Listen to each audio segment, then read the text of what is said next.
दिल्लीतील विजयानंतर सांगलीत भाजपतर्फे विजयोत्सव. पंतप्रधान नरेंद्र मोदी यांच्या नेतृत्वाचा हा करिश्मा. सुधीरदादा गाडगीळ. दिल्ली विधानसभेच्या निवडणुकीत भारतीय जनता पक्षाने अभूतपूर्व असे यश मिळवले.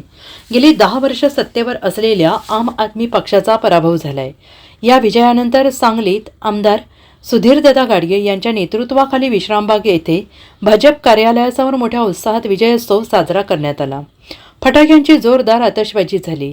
भारतीय जनता पक्षाच्या आणि पंतप्रधान नरेंद्र मोदी यांच्या विजयाच्या घोषणा देण्यात आल्या. आमदार सुधीरदादा गाडगीळ म्हणाले, पंतप्रधान नरेंद्र मोदी यांच्या नेतृत्वाखाली भारतीय जनता पक्षाच्या धोरणांचा, निर्णय आणि त्यांच्या विकास कामांचा हा विजय आहे. दिल्लीतील निवडणूक निकालाने भारतीय जनता पक्षाच्या सेतू हिमाचल विजयाची आणि संपूर्ण देशाची विकासाकडे सुरू असलेली घोडदौड अधिकच अधोरेखित झाली आहे.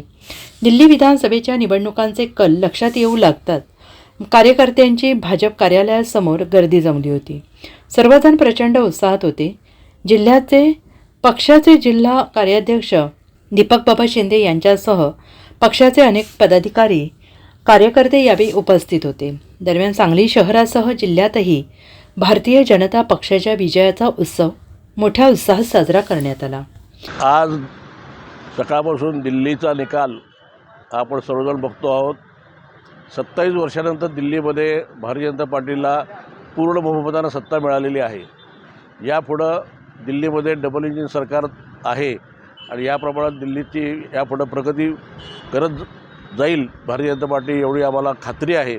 आणि दिल्लीच्या जनतेचे मी आभार मानतो की भारतीय जनता पार्टीवर विश्वास ठेवून भारतीय जनता पार्टीला एक हाती सत्ता दिल्याबद्दल मी त्यांचं खूप अभिनंदन करतो. धन्यवाद.